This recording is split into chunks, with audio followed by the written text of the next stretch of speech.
as you can hear, than to watch a developmental flight test. That's absolutely right. Flight test days guarantee the maximum level of excitement, as you can hear behind us. And if it all goes well, Starship will lift off just about 30 minutes from now.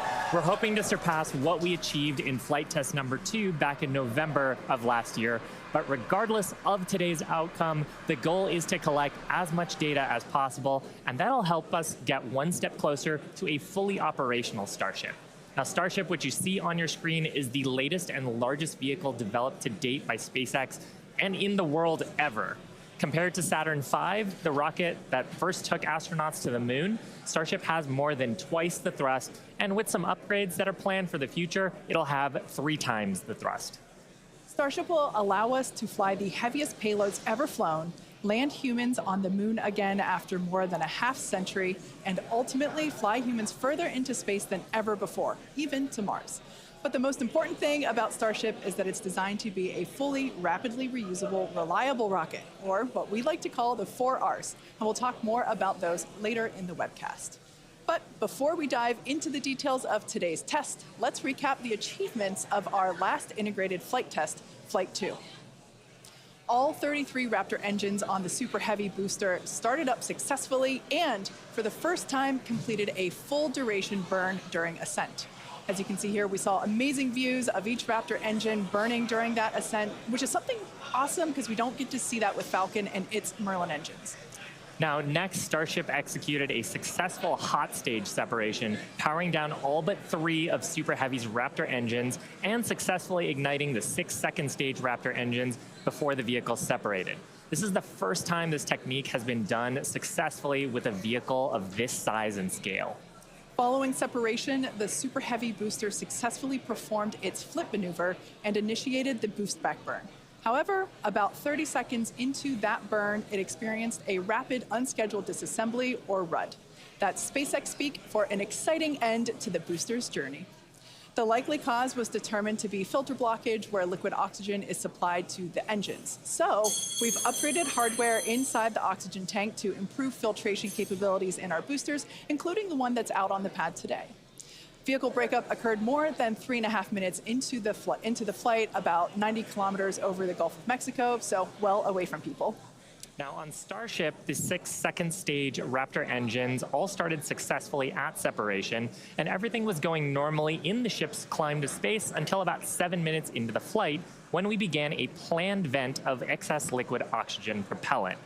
To simulate the mass of a payload and get future-focused data, the ship was loaded with extra propellant that we needed to get rid of or vent before re-entry. Once we started venting, though, a leak developed that caused fires, which eventually cut the connection between the flight computers on the ship, and that caused the 6 Raptor engines to shut down before we had finished the full burn. That was detected as a mission rule violation by the autonomous flight safety system, which triggered the flight termination system and led to vehicle breakup. Starship's second flight test nearly completed its full duration burn. It ended at an altitude of about 150 kilometers and a velocity of 24,000 kilometers per hour, officially making it the first Starship to reach outer space. Like the booster, we've made upgrades to Starship's upper stage based on Flight 2 learning, such as improved leak reduction, fire protection, and changing the operations to increase reliability. Now, back at the launch site, the new water-cooled flame deflector and other pad upgrades performed as expected, so the pad required minimal post-launch rework. And that's a big reason why we are ready to fly again today. The ground support systems are designed for rapid turnaround of the launch pad between flights, and the improvements we've made ahead of Flight 3 are getting us closer to that goal. And that brings us to today's test. The test profile and the burn timeline are very similar to test number 2, with one major difference. The ship will attempt to splash down in the Indian Ocean rather than the Pacific. This puts us on a steeper trajectory than past flights and lets us test capabilities that we'll need for the future, like lighting a Raptor in space while maximizing public safety. So let's take a closer look at the flight test profile. Now, about 26 minutes from now, Super Heavy will ignite its 33 Raptor engines and lift off from Starbase. About 3 minutes into the flight, Super Heavy's booster will separate from the ship in SpaceX's second ever attempt at a hot stage separation. That means it'll light its engines while still attached to a partially lit booster. The ship's engines will then remain lit for about 6 minutes during the ascent before entering a coast phase. Next, the booster will perform a flip maneuver and execute a boost back burn, which, if you recall, is where Flight 2 Super Heavy experienced a rapid unscheduled disassembly.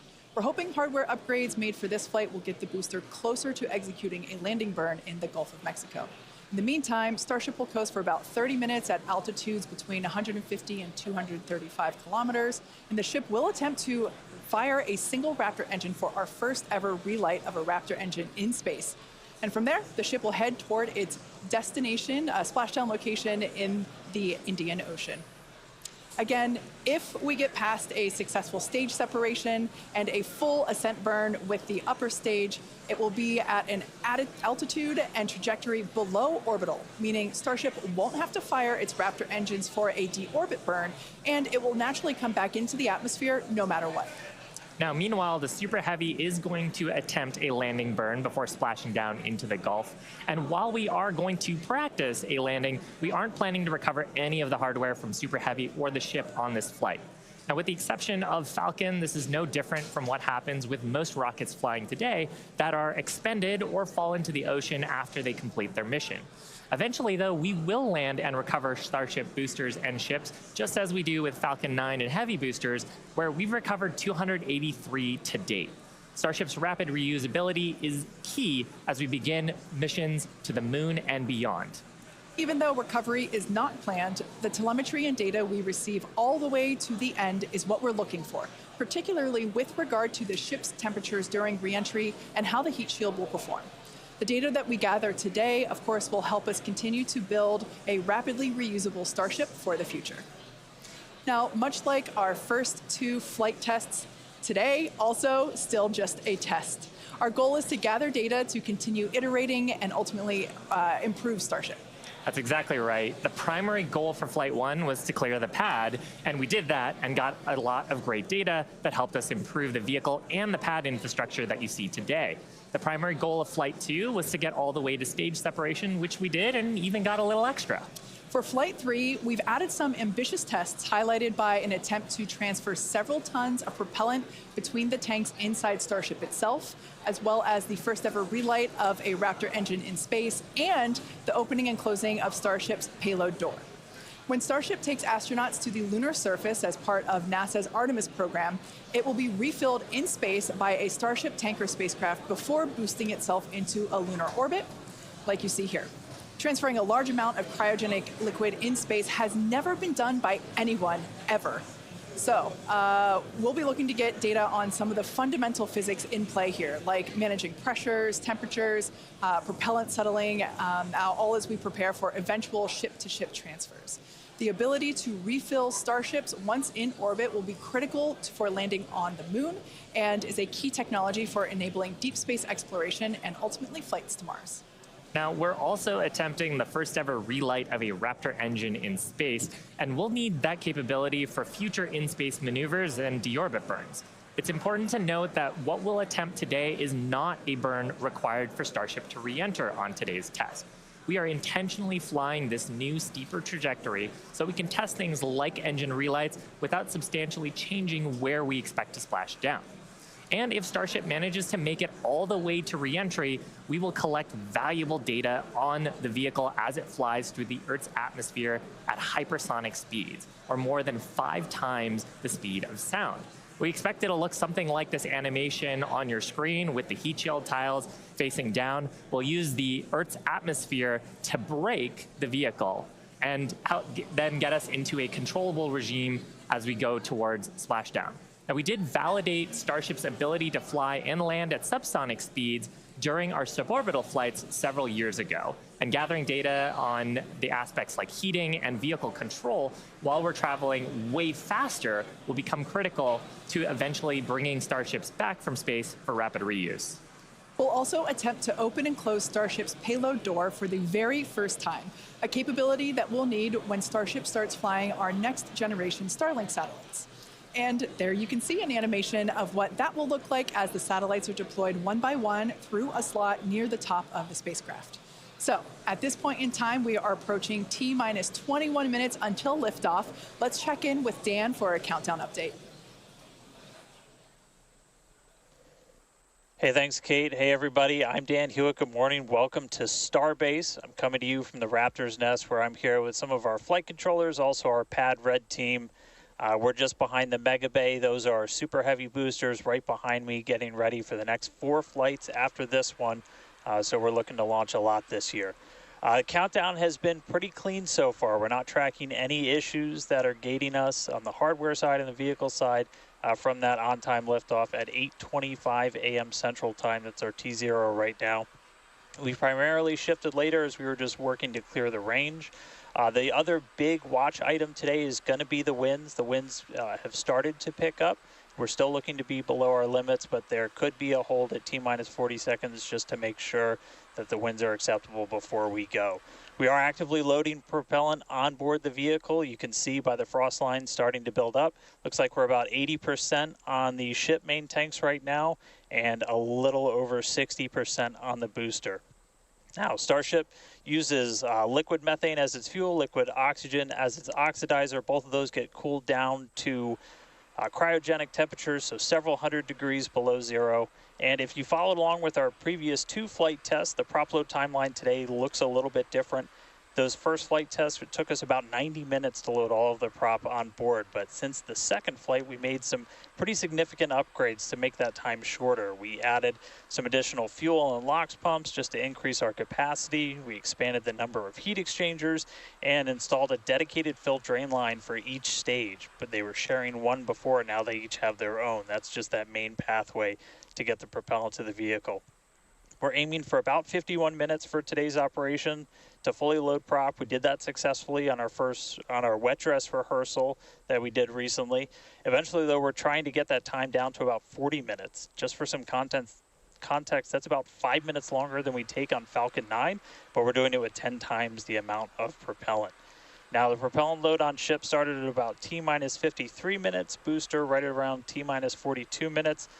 We are about to pause loading on the main tanks of ship, switch over to the header tanks, and then switch back to close out the main tanks. We're expecting all of the prop to be on ship at about T-minus 3 minutes 30 seconds, and then booster prop load ends at T-minus 2 minutes and 50 seconds.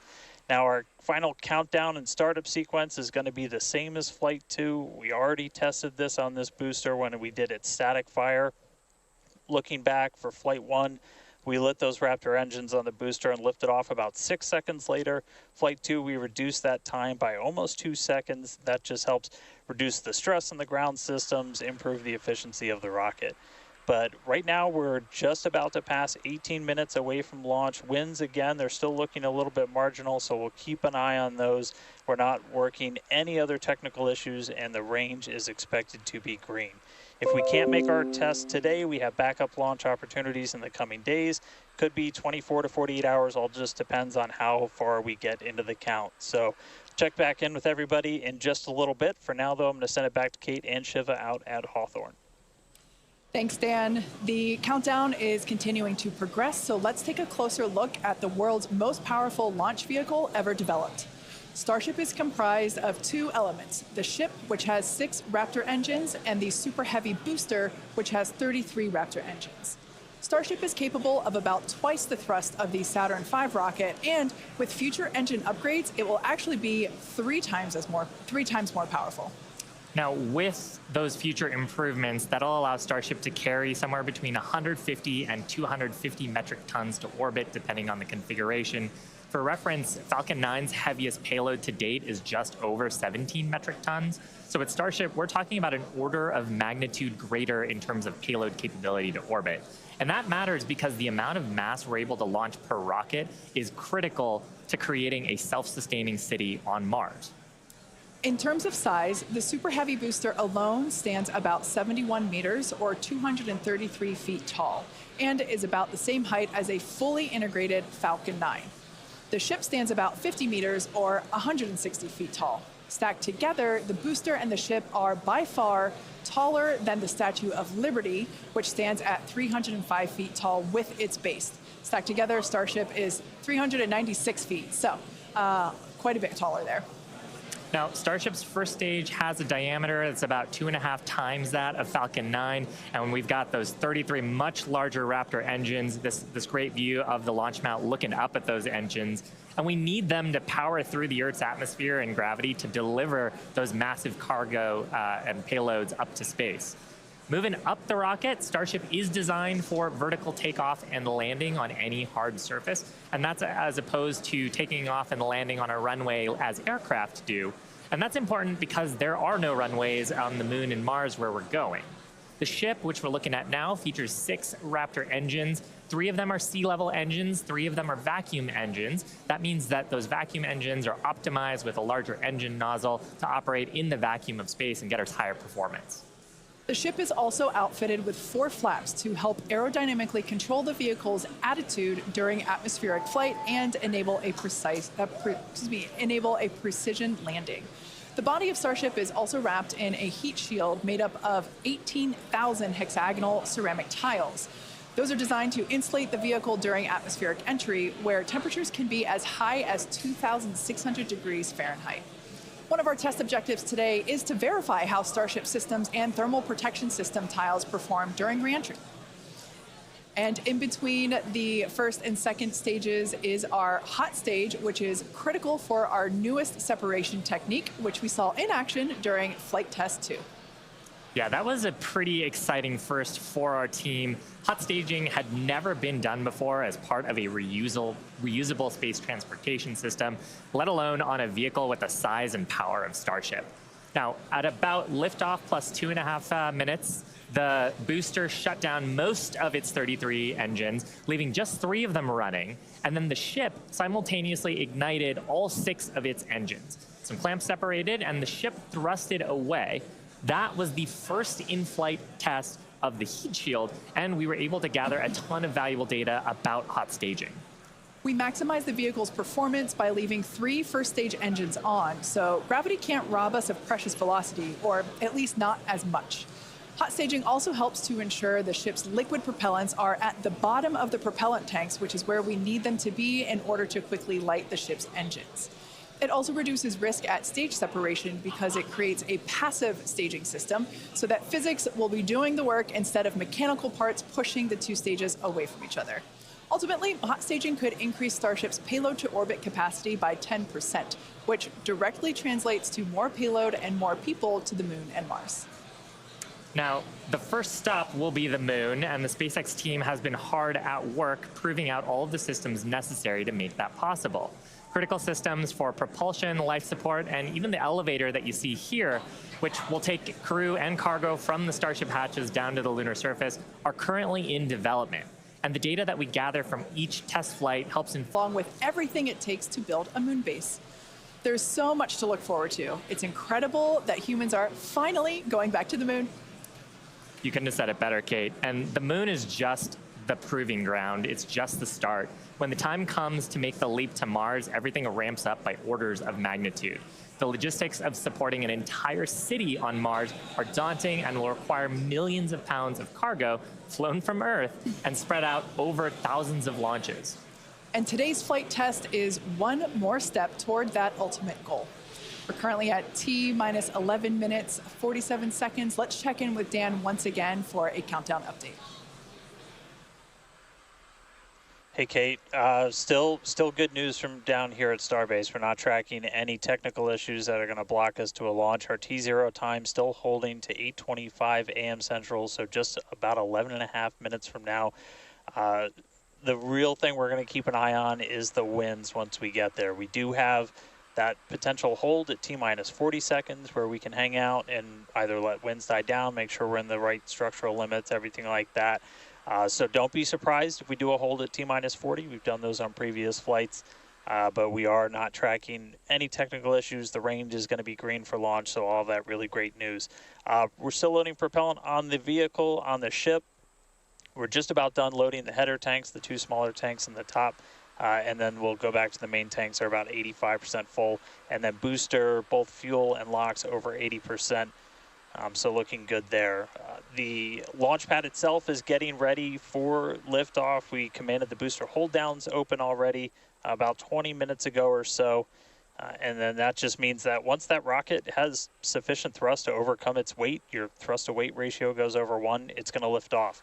We don't have a command to actually release the hold downs once it starts up. Just also a reminder, actual liftoff happens a few seconds after you see those engines ignite. So you'll see fire and then a few seconds before Starship really starts to take to the skies. Our range team just going to keep on making sure land, sea, air are all clear as we really count down. But that's the latest. We're just coming up on 10 minutes before launch. Everything looking good for Starship's third test flight. It's also back to you guys in Hawthorne. Great, thanks, Dan. Now, if you've been following SpaceX over the years, you've no doubt heard us talk about our goal of full and rapid reusability. Nearly all of the Falcon boosters flown last year and this year have been reused, or as we like to say, flight proven. We've landed Falcon 9 and Falcon Heavy boosters 283 times since first doing so in 2015. And with Starship, our mission is to take reusability even further by reflying both stages with little downtime between flights. And we plan to fly as often as possible. As we mentioned earlier, rapid and complete reusability is critical to enabling routine spaceflight. The team at Starbase has been hard at work developing and manufacturing the hardware that will ultimately take humans back and forth to the moon and Mars. Now, even though we are not recovering Starship today, test flights like these provide the critical data that we need through every phase of flight. And that data informs future missions and gets us to that future where Starships are being recovered and rapidly reflown. Our teams are also working on the ground systems that will support rapid reusability. When we start recovering Starship boosters, we'll want them to return to the launch site for a quicker turnaround, as you can see here depicted in this animation on your screen. This is when the tower reveals its dual purpose. After launch, the arms or the chopsticks on the tower will help guide the booster into position to ensure a soft landing. Now, if you're thinking that this sounds hard or even impossible to do, well, that's the inspiration for naming them chopsticks. Some of you might recall a little film called The Karate Kid, where Mr. Miyagi famously taught the main character, Daniel, that if he could catch a fly with chopsticks, he could accomplish anything. Now, today we do have 4 ships and 4 Super Heavy boosters built, with more coming off the production line as our Star Factory continues to grow. These vehicles are slated for future flight tests just like today's, and in fact, just this week we static fired our next ship that's planning to fly and expect to test the booster as soon as the launch mount is free from today's flight test. Now, as a reminder, today is still just a test. While we really hope to get our splashdown location in the Indian Ocean, but any data received will help us improve. It's the third of many future flight tests for Starship before it becomes fully operational. And that's the goal of flight tests. They teach us about the limits of our design and improve our understanding of the vehicle, and ultimately help us make Starship more reliable and rapidly reusable. So whatever the outcome and however far we get, we can promise excitement. And things look like they are moving fast at Starbase, and that's exactly how we like it.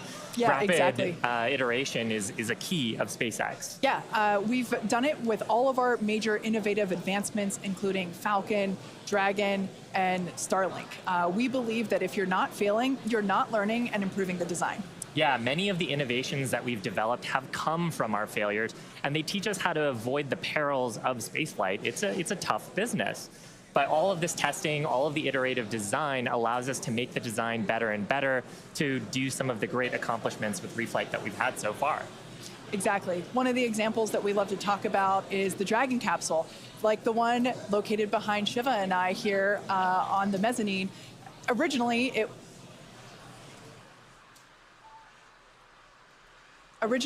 was not designed to be reusable. We wanted to prove the initial design, and then when we brought Dragon 2 online, we had to do a lot of corrosion analysis based on flights that had splashed down and analysis on hardware received there. And now our Dragons are reusable and also rapidly at a much rapid pace than they used to be. Yeah. So, I mean, great learnings from our original Dragon to our new crew and cargo vehicles have directly improved the operations, and they've helped us change our understanding of what's possible when it comes to rocket and spacecraft reusability. Now, we're just under T-minus 6 minutes, so I think it's another good time to check in with Dan for the rest of terminal count. How are we looking, Dan? Thanks, Shiva. We're looking good. 5 minutes, 35 seconds, and we're counting down. We are just about at closing the prop load sequences on booster and ship. Just a reminder, ship we're going to close out at around 3 minutes and 30 seconds, booster at about 2 minutes and 50 seconds. Once all of that prop is loaded on board, we'll have about 10 million pounds of propellant on both stages of Starship. Now, after that happens, we'll go through a couple of different procedures with the ground. We'll do what's called pushbacks, clearing out the lines between our prop farm and the vehicles themselves before we get to launch. And then in the next few minutes, we'll get the final guidance system alignments, some final thrust vector control on the booster checks, and all that will be performed. And again, if we need to hold, we have a hold gate built in at T-minus 40 seconds where we can hang out. It sounds like today we'll have about 15 minutes to hold at T-minus 40 if we need to. If we hit that right now, it looks like the most likely reason would be winds. We're not tracking any technical issues to our T0 at 8:25, just about 4.5 minutes from now. So, I mean, everything's really looking good. The booster's almost at full frosty, so we'll see that close out in just a couple of minutes. But we're getting really close to flight, guys. The excitement is definitely growing here in Hawthorne, SpaceX headquarters. There is a large crowd gathering. You might hear them cheering occasionally. Now, Dan mentioned a good point about the holds. We have an opportunity to today hold for a few minutes. And this is a really cool thing about Starship. And we don't have this opportunity with Falcon or Falcon Heavy. Up until the T-minus 40-second point, aborts are just holds. So anything that would trigger an abort prior to T-minus 40 seconds becomes a hold. So that's a really cool feature to allow the team to wait for final checkouts or assess prop levels, engines, avionics, vehicle pressurization. It's really helpful to ensure a liftoff. Yeah, and that's something that is very different from Falcon. I'm sure people have watched our launches, and then we get right down past prop load and then have to scrub because of weather or scrub because of an issue on the vehicle.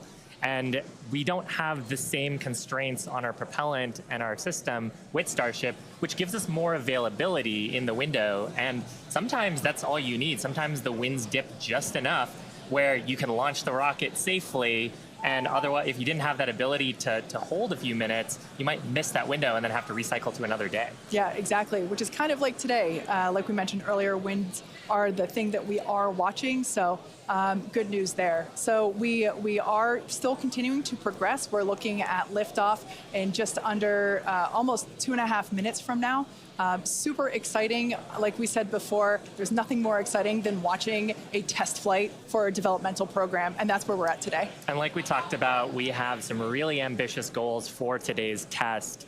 But really, the point of today's test is to try to get as much data as we can so we can inform the next iteration of the design of Starship, work those things into flight test number 4 and new objectives there that'll eventually get us to that glorious, rapid, reusable future that we so badly want.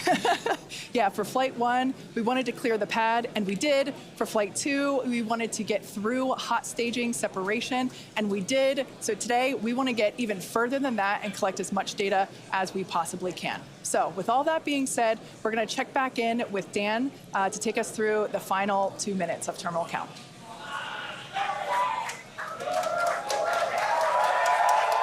All right, we are under 2 minutes away.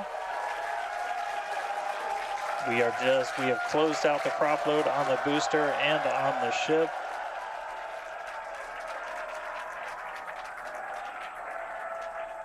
And we're starting to hear some good news that it looks like winds are not going to hold us up, so there's a good chance we blow right through that 40-second hold. So we're about 1 minute and 20 seconds away. Just walking you through one last time, we're going to see the engines ignite about 4 seconds before we hit our T0. They're going to ignite in 3 different banks. You'll get 13 of the inners, 15 of the outers, and then the last 5 ignite just 2 minutes before T0. And then after that, the quick disconnect will retract. The engines will start to throttle up, and then we'll see liftoff about 1.5 seconds after T0. So we're under 1 minute away. Don't be shocked if we hold at 40 seconds before, but it sounds like the winds are cooperating today. And we'll be able to move right past that, not tracking any other technical issues that could hold us. Proceeding past our QD vent gate.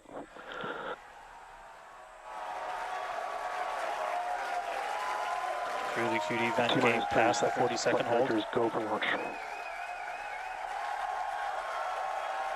Flight Director Ty Huntington telling the team we are go for launch. So 20 seconds to go. Let's listen in. T-minus 10, 9, 8, 7, 6, 5, 4, 3, 2,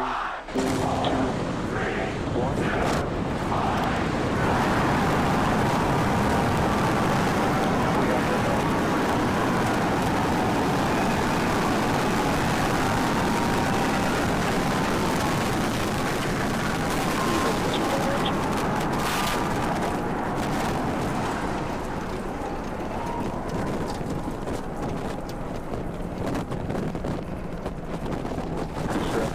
Nominal.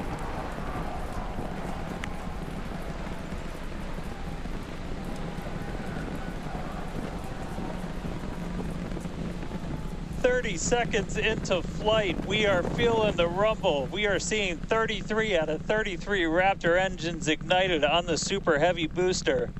Booster and ship, avionics, power, and telemetry nominal. Acquisition of signal, Corpus Christi. Continuing to get good call-outs. Our trajectory looking nominal, systems looking nominal. Just amazing to see all 33 lit up once again.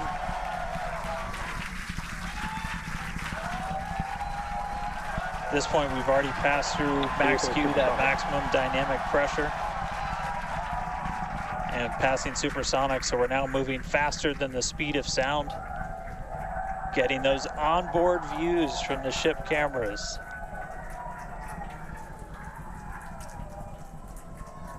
Now the next major milestone is going to be a hot staging maneuver. Again, we're going to be doing that in just about 90 seconds. To do that, we're going to shut down all but the 3 center Raptor engines on Super Heavy. That'll be our MECO, our most engines cut off. And then the clamps holding the 2 stages together are going to release. Starship second stage will ignite its engines, the RVACs first, the sea levels right after that. The sea level engines will be splayed or just kind of pointed out at about a 15-degree angle. So if you look close and we get good tracking, you might be able to see those center right after. And so those 6 engines will push Starship off of the booster.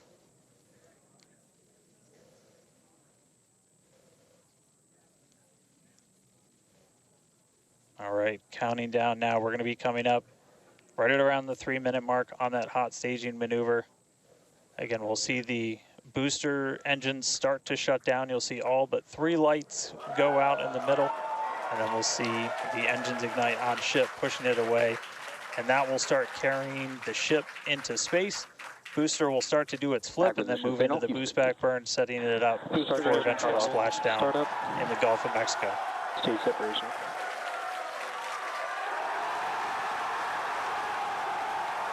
Boost back startup.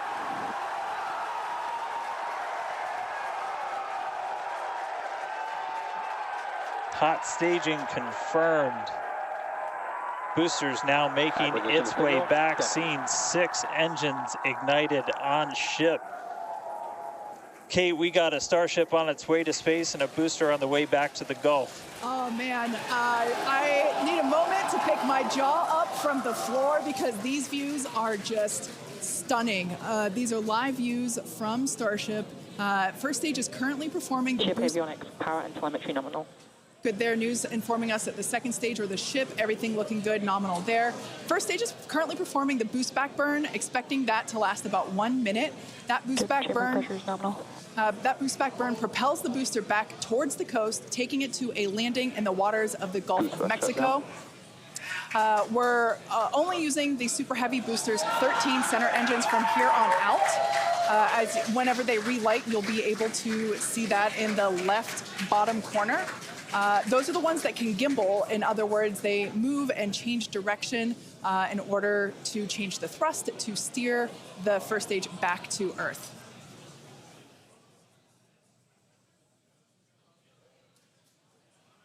Wow, these are just incredible views coming to us. Everything is looking good for both the first stage on the left-hand side of your screen, or the Super Heavy booster, as well as on the right-hand side of your screen, that is Starship, or we also refer to that as the ship. Now, the boost back burn was the first of 2 burns required to return it to Earth. The next one will be the landing burn, where all 13 center engines will initially ignite and then transition into a 3-engine burn to help slow it down. Now, just as a reminder of the Stage 1 test objectives, we're looking for controlled ascent, which we have so far. Stage separation, which, gorgeous, we cruised right through it, as well as on a nominal trajectory. Good news there, telling us that the path that Starship is on is good. Now, Starship's second stage is still firing its engines, and as you heard, following planned flight path, the ship objectives, we're looking for hot staging, again, cruised right through that.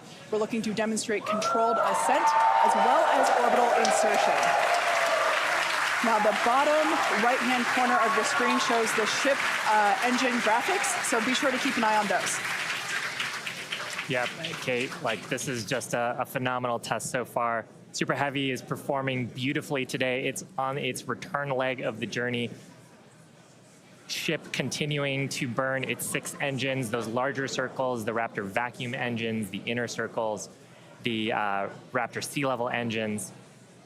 We're about 30 seconds away, just under 30 seconds away from the start of the boost back burn. Excuse me, the landing burn on the booster. You can see the grid fins rotating. Those hypersonic grid fins are guiding us through the atmosphere back towards our splashdown site. Again, we're going for a splashdown, a soft splashdown. So for landing burn, we're going to expect to see the 13 center engines light, rapidly bring down the booster's velocity, and then just the 3 in the center for splashdown. Let's see if that'll work.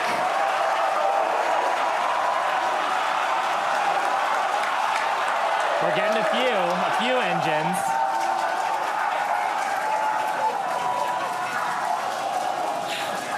And acquisition of signal. We'll see if we can get some other video of that. Now, this is a test objective today. It is still something that we're attempting to learn. And to make it that far, to demonstrate the controlled re-entry up to that point is pretty darn good. Ship continuing to look nominal with its ascent burn. This burn lasting about 6 minutes total.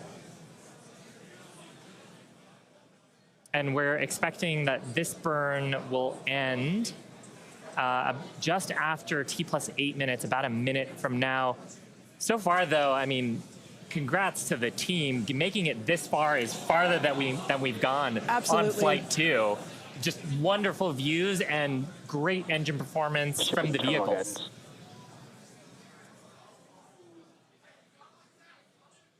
So far, we've hit controlled ascent. We're in the middle of that right now. We demonstrated the hot staging. Kate, as you said, cruised through that. We demonstrated controlled entry of the booster. Just stopped a little short of the engine relight, but hey, that's something we can learn for the next one. Yeah. Now, that view that we just had moments ago was a live shot of Star Command. There you see it again. This is our Mission Control Center at Starbase, where vehicle operators are standing by. Now, the next milestone coming up is in less than a minute. At that point, ship will, or I'm sorry, actually it already has. Starship engine cut off. There we go.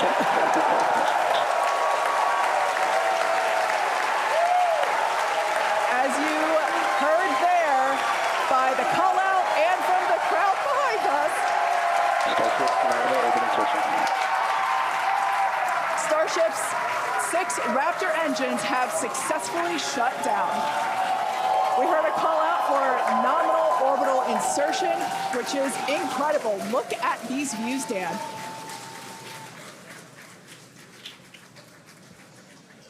I'm just completely blown away right now.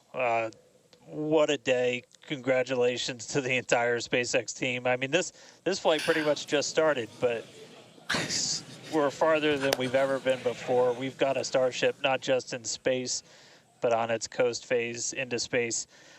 Just to recap where we've come, and it's only been 9.5 minutes. How has it only been 9.5 minutes? We lifted off right on time at 8:25 a.m. We didn't have to hold at our gate at all. We had 33 out of 33 Raptor engines open up and light and get us through a nominal ascent. Another successful hot stage. All 6 engines on the ship propelling us into orbit. We did see what looked like a nominal boost back burn. And then we did make it all the way to the landing burn this time. Didn't light all the engines that we expected, and we did lose the booster. We'll have to go through the data to figure out exactly what happened, obviously. So be on the lookout for information about that. But wow, a ship in space. We've got a bunch of, as we said, ambitious objectives ahead of us. Over the next couple of minutes and pretty much over the next hour, where we're going to really, we've got the ship in space. We're now going to take advantage of this and try and learn as much as possible about some of the other systems, including that first ever Raptor relight in space. So it's just going to be incredible. So all of that still to come.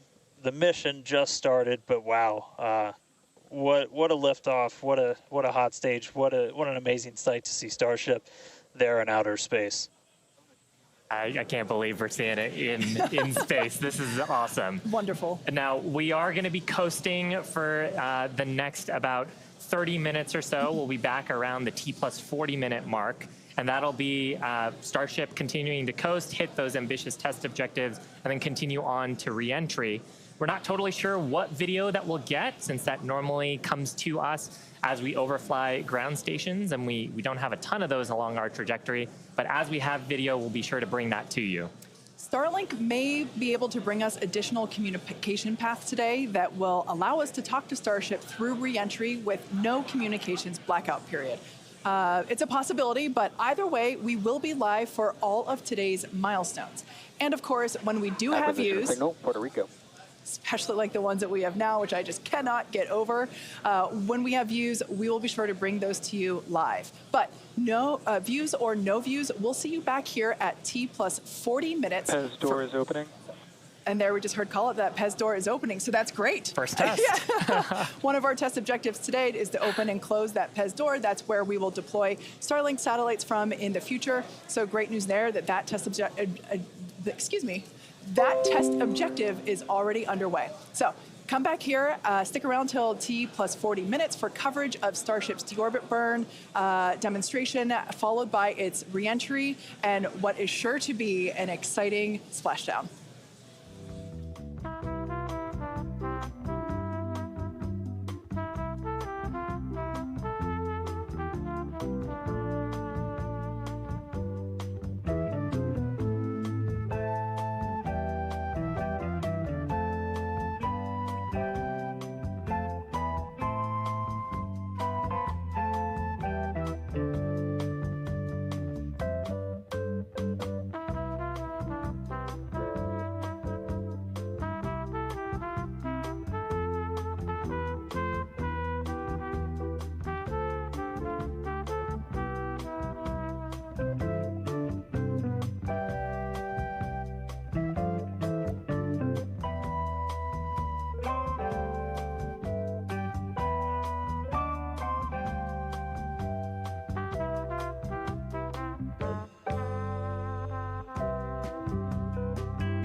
Expected loss of signal, Cape Canaveral.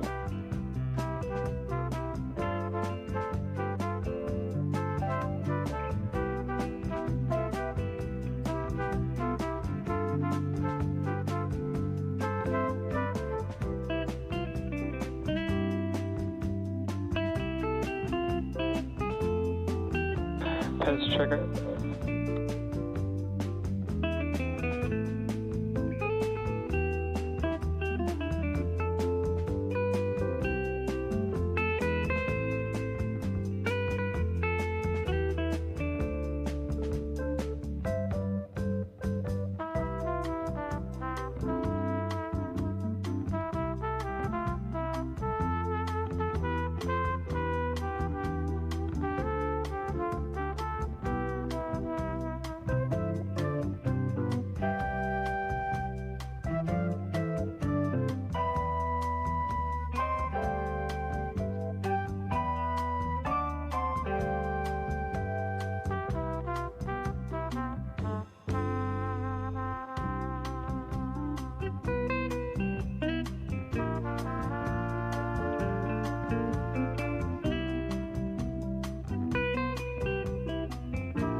Did lost the signal, Puerto Rico.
Acquisition of signal, Idris.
Starship's flight computer is in propellant transfer demo.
Starship flight computer is in the propellant transfer complete state.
Pez checkout's complete.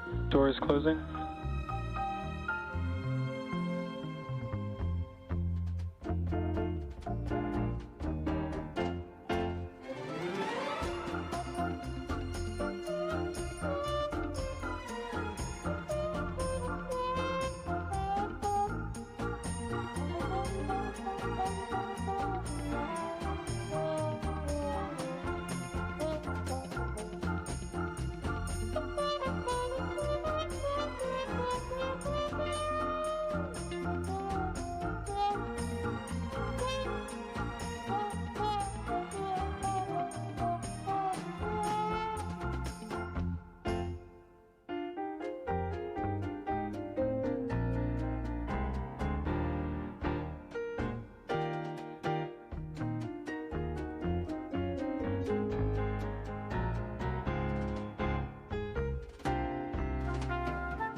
Vector chill has started.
Acquisition of signal, Artemis dock.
Welcome back to live coverage of our third Starship flight test, which lifted off from Starbase, Texas at 8:25 a.m. Central Time.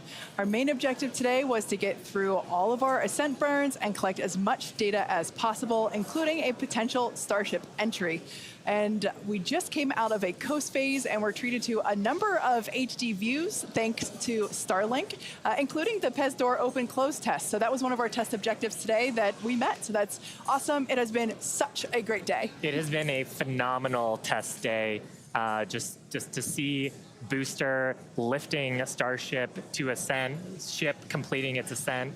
Just a wonderful day. Kind of to recap the objectives a little bit. Booster completed its ascent, ignited its 33 Raptor engines. We demonstrated a successful hot staging for the second time.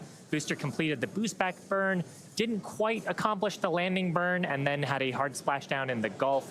Meanwhile, ship completely successful after the hot staging. We had a good 6-engine burn of the Raptor vacuum engines and sea level engines.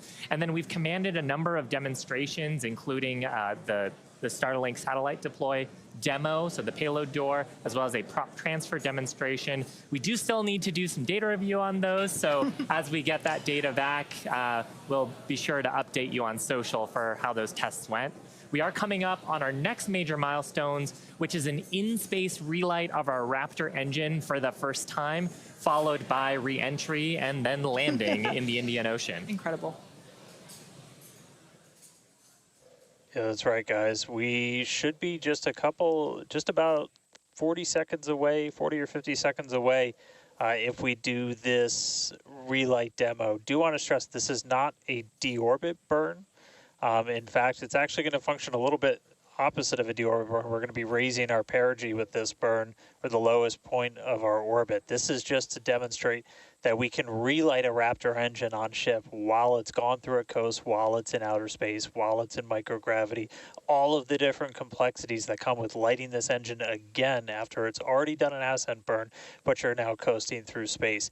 This is going to be really important anytime we want to do in-space maneuvers in the future, like eventual deorbit burns, any of our translunar injections that'll have Raptor engines firing back up.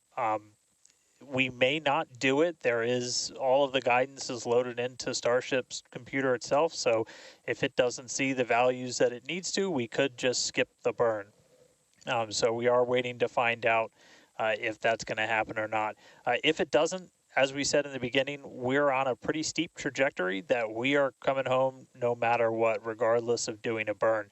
This was done just so we can really, we're in a trajectory that's really not super susceptible to delta V changes in velocity. If we were to do a burn, we've got a pretty concise footprint in the Indian Ocean that we're going to be targeting for splashdown today. It does sound like we are skipping past the on-orbit relight demo this time. Again, we'll confirm all of this through our post-flight data review, but it did sound like we did pass through that burn. So now that's going to start setting us up for re-entry. Yeah, that's exactly right. So coming up next around T plus 49 minutes is Starship re-entry. Now, this is typically a portion of flight where we don't have communications with spacecraft because they're re-entering the Earth's atmosphere at or around orbital velocity, about 8 kilometers per second or roughly 5 miles per second. Super fast. Now, at those speeds, the spacecraft's interaction with the atmosphere results in friction and creates a plasma field around the vehicle.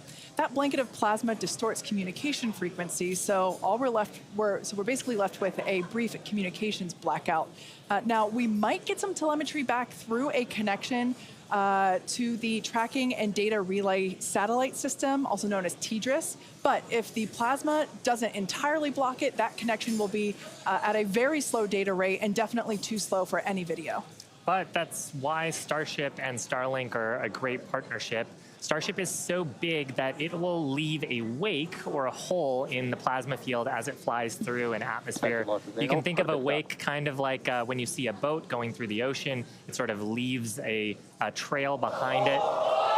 There's some of those great views from Starlink giving us views of Starship's onboard videos. And so we're hoping that the Starlink on board will let us, just like we're seeing these videos now, see through that plasma field by maintaining a continuous communication lock with the satellites on orbit through the wake that Starship leaves behind. Now, this is only the second time that we're testing Starlink during re-entry.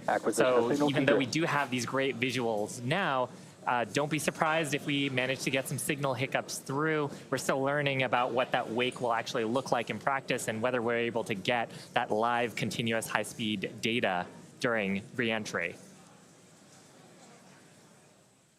Yeah, that's right. And one of the really primary reasons we want to use Starlink is to just gather as much data as possible. It's been said the data is the payload on one of these flights.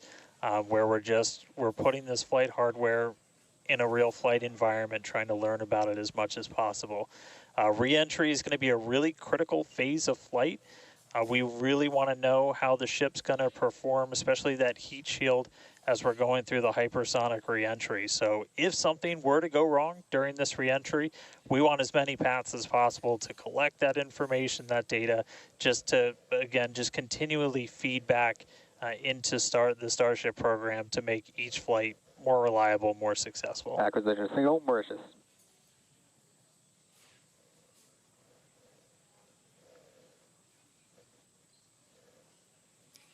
Now, if Starship manages to make it all the way through re-entry, we'll collect valuable data on Starship flying through the Earth's atmosphere at hypersonic speeds, meaning more than 5, or at this point, will be more than 5 times the speed of sound. Now we're watching these live views, HD views by the looks of it, thanks to Starlink. You can see that the flaps there on the ship might be actuating.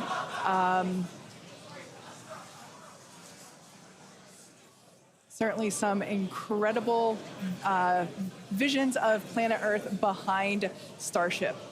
Now, we've already validated Starship's ability to fly and land at subsonic speeds. You might recall those suborbital flights from a few years ago, and we can see those flaps there.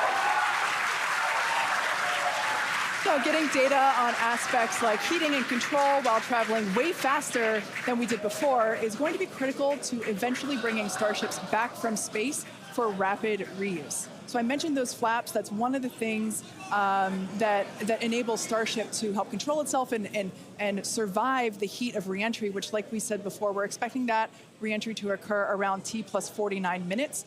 So we're getting pretty close here. And what you're seeing here, it looks like the vehicle is sort of moving back and forth.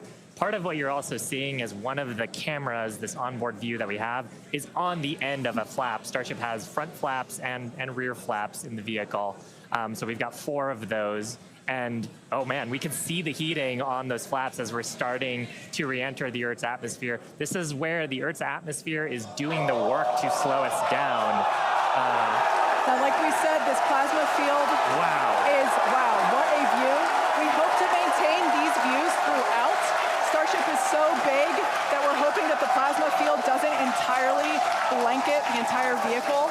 Right now, it is not. The Starlinks are Views brought to you by Starlink. Yeah, the Starlinks are still communicating and still capturing the data and the video that we see here. I mean, Shiva, this is just absolutely incredible views. We've never seen anything like this before. This is the biggest flying object ever in space. Absolutely, Kate. And it's important to note, with the ascent burn that we did was to get us to orbital velocities, even though we were on a nearly orbital trajectory. So the heating and the loads that Starship is going through right now are what it would be getting if it were recovering from an orbital mission. And just the fact that we have views through entry, this is incredible. Yeah. Again, this is the furthest and fastest that Starship has ever flown. And you can definitely tell by the crowd here in Hawthorne. The heat shield tiles doing their work. We talked about it earlier. Up to 2,600 degrees Fahrenheit that those heat shield tiles are dissipating as we are re-entering. Yeah, now this was one of the critical, or rather the key mission objectives that we were hoping to hit today. We have never, like I said before, this is the fastest and furthest that Starship has ever flown. So this is the first time that we're getting to collect this re-entry data and understand how these 18,000 hexagonal heat shield tiles are working together to protect the belly of Starship as it re-enters the Earth's atmosphere.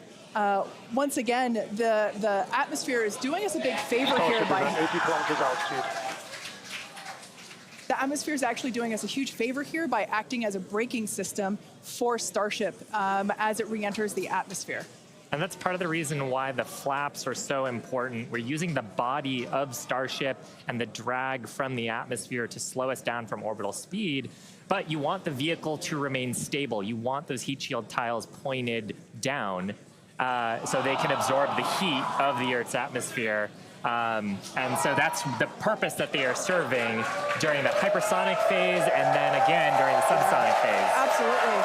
So like we said, these views are being provided by a couple Starlink terminals that are positioned on Starship itself. As that plasma builds, we're hoping that we can bring these views back to you, but you can see the telemetry there on the right-hand side of your screen. If you watch closely, you can see the speed decelerating. Again, that's the friction of the atmosphere resulting in this plasma field, or excuse me, the blanket that is potentially blocking the Starlink terminals right now. So we'll bring those views back to you if we get them. But right now, for those of you that have recently joined, Starship is currently re-entering Earth's atmosphere. This is super exciting because it's the furthest and fastest that Starship has ever flown. It's just absolutely incredible. Major test milestone, something we wanted to accomplish on Flight 2, getting to it today. So just awesome. Now, we actually have some heat shields here. So these are what's doing all the work on Starship right now. There are 18,000 hexagonal heat shields like these. So this one that I have is flat, like this is what would be positioned on the flaps of Starship, whereas Shiva has something a little different. Yeah, the one I have would be on the curved surfaces of Starship. I'll just put it in frame here. So we've got these attached at various points around the vehicle. Like you said, Kate, 18,000 of these tiles around, and they're doing the work to make sure that the structure of the vehicle doesn't carry all that thermal load, so we can recover the vehicles eventually and get to rapid reuse on them. They're really lightweight. They sound a little different than I would have expected them to, but they are ceramic.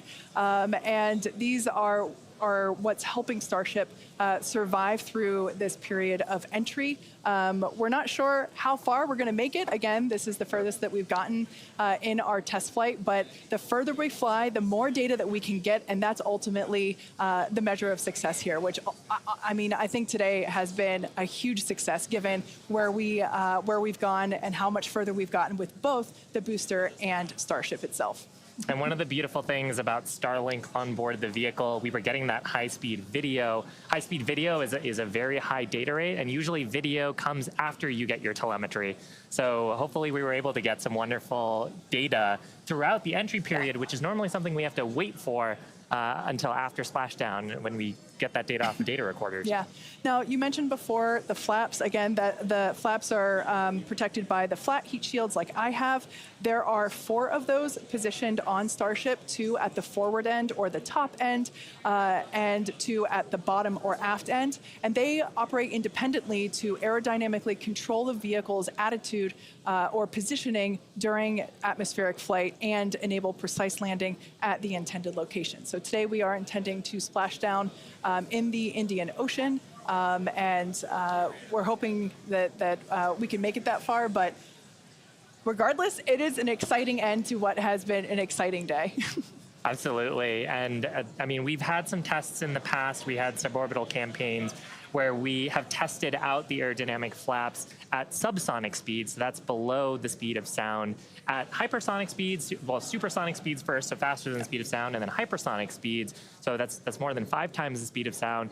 The equations of motion change, how the vehicle responds changes. So going through that control phase where we're going from faster than the speed of sound to below the speed of sound was one of the objectives today. Yeah. And that's actually a great point, because we are expecting that entry subsonic period to occur around T plus 1 hour and 3.5 minutes. So we're not there yet. We're about 10 minutes away from that point. So again, that is when Starship would be traveling slower than the speed of sound, thanks to the atmospheric braking system. And so right now we're still waiting to see if we're going to get data back from this ship. We might be in a bit of a blackout period right now. So still waiting to hear the status on it. But yeah, we got to the actual entry portion of today. We started into peak heating, which was just a really big milestone. Starship is pretty unique in the way that it re-enters, especially for something reusable. The closest parallel has been the space shuttle. When we're comparing Starship to like when we bring a Falcon 9 booster back, we're talking about 20 times the energy given the velocity that we're moving at, and all of that energy just gets converted into heat, and then we need to use those tiles to just help dissipate that heat. They're not ablative like you would see on something like Dragon, which uses an ablative in the capsule shape. So they are these tiles that are made to be reusable. So any data we're getting on the actual temperatures it was seeing during heating, all of that is just really hugely valuable. Where Starship is really unique is, and Kate and Shiv have talked about it a couple of times, is once we're through this kind of hypersonic section and we get down to the subsonic. And that's where we really learned a lot and proved that Starship's really just its basic shape could work. And we did that during the suborbital campaign. Again, if you compare it to the shuttle, which entered, it had the wings, it had a similar heat shield system, but it had wings, and then was almost flown like a glider once it re-entered and was down to those subsonic speeds. With Starship, we're not doing that. We're just coming straight down. We'll hit terminal velocity, which with Starship is around 200 miles an hour, and then we use a flip maneuver to ignite those engines, do a landing burn, and then touch down on the ground.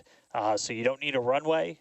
We're doing that, again, designed because when we go to the moon, when we go to Mars, there's not going to be a runway there for us, and so that propulsive landing is going to be really important. This is an animation of pretty much what we were just watching on actual Starship video, which is pretty incredible. But we go through peak heating. One of the benefits of today's trajectory, actually, we got closer to what the heating profile will be on just a normal mission when you compare it to our previous flights, which were headed out to Hawaii. So we go through peak heating, and then we hit subsonic, and then Starship splashes down in the ocean. Again, we're not doing a landing burn on this flight, and we're not expecting Starship to survive the impact. We're not going to be recovering any of the hardware. For now, though, we are just still waiting to see if we're going to get some signal back. We're currently at a loss of signal with Starship. Don't know for sure what its status is, and so we're just continuing to listen in. But it was pretty incredible seeing the flaps really do their thing to maneuver the vehicle as it's moving through hypersonic. One of the big trade-offs between something like shuttle and Starship is wings can be pretty heavy. And so if we can really demonstrate that Starship's controllable through that hypersonic regime when you're coming through the atmosphere, 25 times the speed of sound, you can save a whole lot of weight by not having really big wings. So super valuable to get this data, super valuable And to Dan, then figure out what we're going to do on our next test flights. Dan, you'd brought up a really interesting point too, that for on shuttle, you are gliding in, going back to a runway. On Starship, because we're landing vertically, we are basically coming down, and then we've seen this during the suborbital campaign. We're not going to see it today, but during the suborbital campaign, we did the flip maneuver and then light our engines for a landing burn. And that's also really important for some of our other terrestrial destinations, that we don't have as much of an atmosphere on Mars. There is pretty much no atmosphere. There's some great views from our previous test campaigns of a landing burn and upright landing. But on the moon, there is no atmosphere. On Mars, the atmosphere is extremely thin, so you actually need some other sophisticated techniques that other landers have used to land there. And so this vertical landing technique is really important to landing on destinations like those, which is ultimately where we're trying to go. Yeah, absolutely. So we hope to demonstrate that landing in future missions. That wasn't one of our objectives for today. We wanted the ship to focus on opening and closing, the first demonstration of opening and closing the PEZ door, which is where we will deploy Starlink satellites from in the future, as well as a gathering data on how the heat shield tiles performed during the entry period. And so far, all of that has gone really well.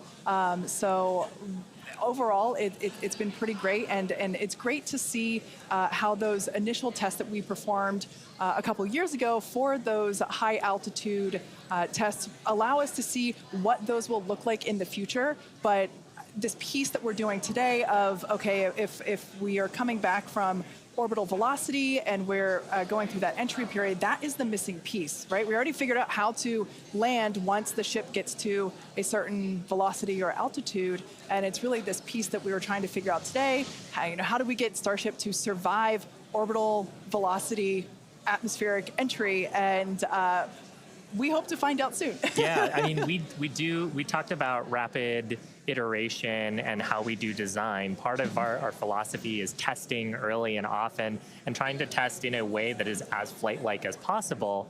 But there's only so much you can do in a chamber where you're trying to simulate the atmosphere in a laboratory. So there's nothing quite like when the heat shield tile hits the atmosphere in flight to gather that wonderful data and prove out some of the analyses and probably teach us a bunch of things that we didn't quite get right. For sure. And obviously, for those of you that have been watching along with us, those were incredible views to see of that entry period where we saw the heat generating because of friction as the belly of Starship was making contact with the Earth's atmosphere, and that resulted in some plasma. So as Dan said before, we believe that we're in a bit of a blackout period at the moment. We are expecting the vehicle, if it's still alive,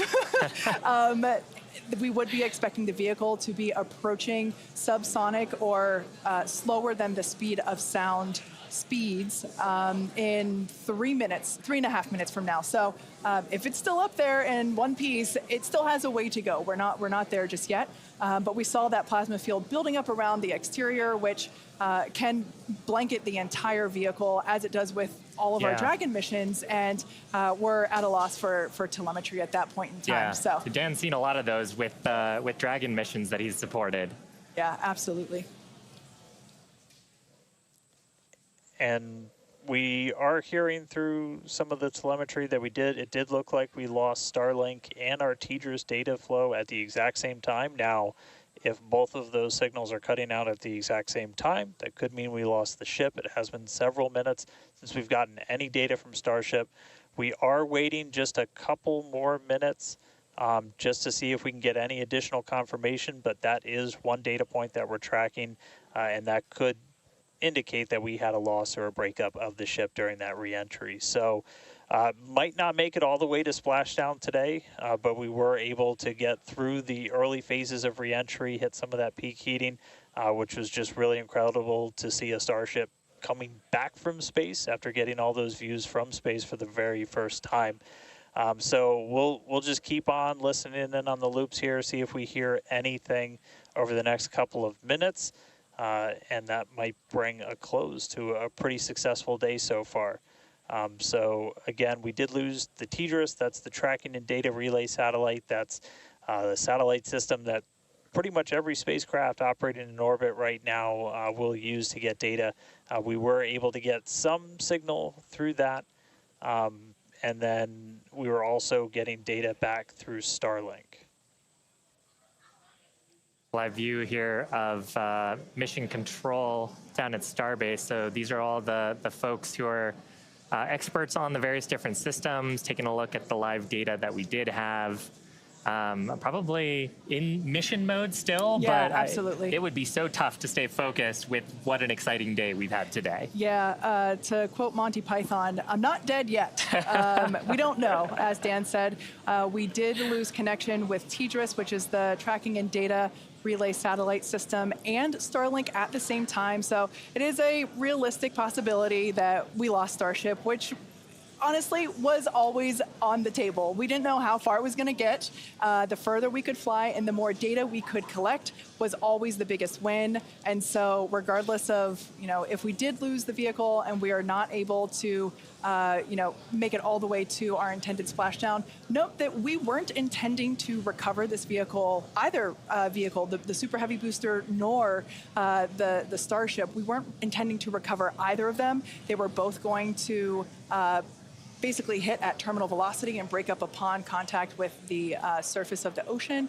So we're standing by to hear whether or not we are going to be able to get telemetry readings back, but we are possibly anticipating news that we lost Starship due to basically a double blackout from TDRS and Starship data at the same time. But this is, it's worth mentioning, this is the first time that we have come back at these speeds Absolutely. in any of the test flights that we've done so far with Starship. So we are trying to prove out that the heat shield works as intended, that the controllability at those hypersonic speeds works as intended.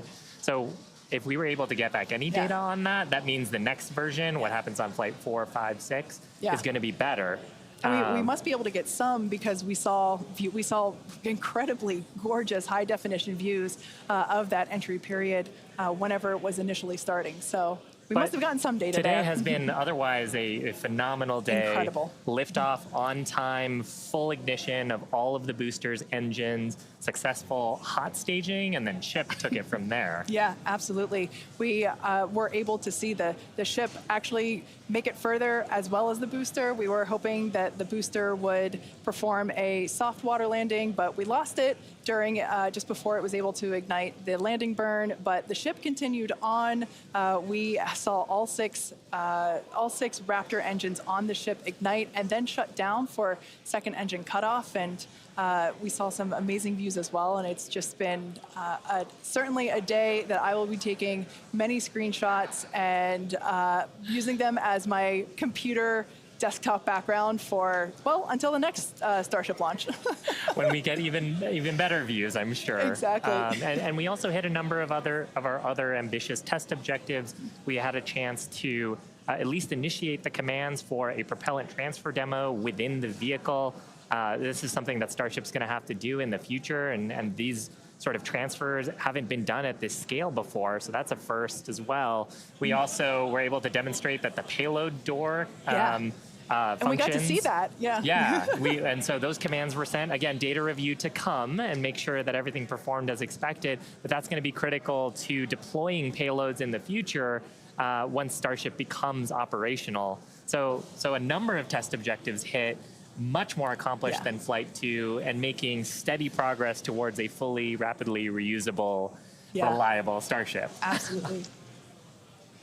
And hey, Kate, and hey, Shiva, we were just hearing on the loops, we are making the call now that we have lost Ship 28. So as we were possibly expecting, we lost the data a couple of minutes ago. We haven't heard from the ship up until this point, and so the team has made the call that ship has been lost. So no splashdown today, but again, just it's incredible to see how much further we got this time around. We had a couple of those ambitious objectives that you guys were just walking through that we're able to take advantage of while Starship was in outer space flying over our planet for the very first time. So that was just really incredible. Obviously, there's a lot to go through. Everyone always wants to know right off the bat what happened. Takes us a little bit of time, but I can assure you as soon as we start finding things out, we're going to let everybody know. And I know everybody's going to be excited for the next one. I mean, as I pointed out in the beginning, there's 4 Super Heavy boosters either fully stacked or getting stacked right behind me. We've got other ships ready to go as well. So it's going to be a really busy time down here at Starbase as we look to really fly Starship as much as possible, get this vehicle ready to go for all the important things it's got to go do. And with that, we got to say a huge congratulations to our teammates and everyone who's supported the Starship program. There's been flames and reds along the way, but third time's the charm, and we made it to space. We also a big thanks to all of our future customers for your support.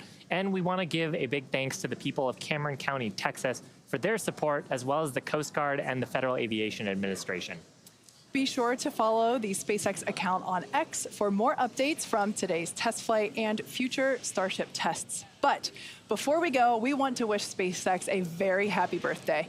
The company was founded on this day in 2002 when it basically consisted of this small team, a carpet and a mariachi band. I don't know about you, but we're feeling 22. Also, it's Pi Day.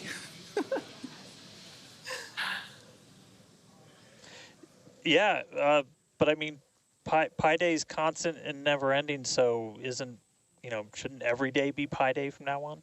I mean, that's a really good point, and I think after a test like today's, we all deserve some pie. Thanks for watching, and we'll see you next time.